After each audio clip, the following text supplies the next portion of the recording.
রাষ্ট্র উপদেষ্টা জাহাঙ্গীরকে সময় বেঁধে দে যে আপনি 24 ঘন্টার মধ্যে পদত্যাগ করেন, ক্ষমা চান আমাদের। জাহাঙ্গীরকে আমরা এই নিরাপত্তা যদি আপনারা দিতে নাই পারেন, এই দায় স্বীকার করেন, এই দায় স্বীকার করে আপনি পদত্যাগ করেন। এই শাহবাগীদেরকে আমি কুত্তার বাচ্চা বলে সম্বোধন করি, কারণ তাদের আচরণ সম্পূর্ণ কুকুরের মতো। না আছে চেহারার কোনো শেপ, না আছে কথা বলার কোনো শালীনতা, না আছে তর্কযুক্ত করার মতো কোনো সক্ষমতা। কিন্তু 2-3 দিন পরই শাহবাগীরা রাস্তায় নেমে কুকুরের মতো ঘেউ করতে পারে ঠিকই। আমি যতটুকু জানছি ওনারা দুইজন নাকি সিগারেট খেতেছে।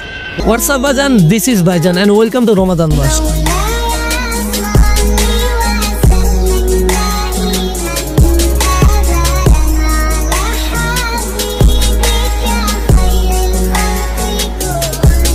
প্রিয় বন্ধুরা, রহমত, মাগফিরাত ও নাজাতের মাস রমজান আমাদের মাঝে এসেছে। এই পবিত্র মাস আমাদের সংযম, ধৈর্য, ইবাদতের মাধ্যমে আল্লাহর নৈকট্য লাভের সুযোগ দেয়। আসুন রোজা, নামাজ, দান সদকার মাধ্যমে আমাদের জীবনকে আরেকবার সুন্দর করে তুলি। রমজানের বরকত সবার জীবনে শান্তি ও কল্যাণ বয়ে আনুক, এটাই কামনা করি। এই দায় স্বীকার করে আপনি পদত্যাগ করেন। দুইটা নারীবাদী আবার পাবলিক প্লেসে সিগারেট খেতেছিল ওপেনে, তো একজন মুরব্বী এসে তাদেরকে বাধা দেয়, আর এই বাধা দেওয়ার কারণে ওই দুইজন নারী নেত্রী চায়ের কাপ মুরব্বীর দিকে ছুড়ে মারে। ঘটনাস্থলের লোকজনে এসে দেখতে পায় যে মুরব্বীর নাকে মুখে রক্ত আসছে। তখনই ওইখানে ওদেরকে গণধুলানি দেওয়া হয়। তারপর পুলিশ এসে তাদেরকে কোন রকম হেফাজত করে।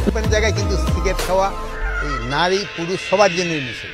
রাষ্ট্র উপদেষ্টার এই কথার জন্য তারা রাস্তায় নেমে আন্দোলন করতেছে, প্রকাশ্যে সিগারেট খাচ্ছে এবং উপদেষ্টার পদত্যাগের দাবি করছে। আর এখানে ধূমপান নিয়েও প্রকাশ্যে যে মেয়েটি বক্তব্য দিচ্ছে তার নাম হচ্ছে আদ্রিতা রায়, আনন্দবাজার বাংলাদেশ প্রতিনিধি অঞ্জন রায়ের মেয়ে। এবার বুঝে নেন এরা এত সাহস কোথা থেকে পাচ্ছে। এরা নিজেরা অপরাধ করবে, আবার নিজেরা অধিকার চাইতে রাস্তায় নেমে পড়বে। গেল কয়েকদিন আগে যখন রাসূলুল্লাহ সাল্লাল্লাহু আলাইহি সাল্লামকে নিয়ে অবমাননা করা হয়েছিল, তখন আবু তাওয়া, মোহাম্মদ আদনান হুজুর সহ আরো অনেক তাওহীদি জনতা শাপলা চত্বরে নেমে আন্দোলন করেছিল। কিন্তু দুর্ভাগ্য বিষয় হচ্ছে এটা যে ওখানে গুটি কয়েক চ্যানেল ব্যতীত বাংলাদেশে আরো বহু সংবাদ মাধ্যম এগুলো প্রচার করেনি। কিন্তু 2-4-10 জন নারীবাদী মিলে যখন রাস্তায় নেমে আন্দোলনের নামে নোংরামি করছে, তখনই দেখবেন দেশের অনেক শীর্ষস্থানীয় মিডিয়া চ্যানেলগুলো এদের নিউজ কভার করছে। শাহবাগীর সঙ্গে গুটি কয়েক হলো ভাই এদের জেক সরাসরি ভারতে। এছাড়া এরা আমাদের রাষ্ট্রীয় উদ্দেশ্য শক্তি অনুকূল পাচ্ছে। আমরা ভাই শুরু থেকে আপনাদেরকে বলে আসতেছি, শাহবাগী হচ্ছে মূলত ইসলামপন্থীদের গলার কাটা। সো এই গলার কাটা যদি সময় থাকলে না সরাতে পারেন, তাহলে আরো একবার 2023 সাল দেখার জন্য অপেক্ষা করেন। সো আমরা এই দিন আর দেখতে চাই না।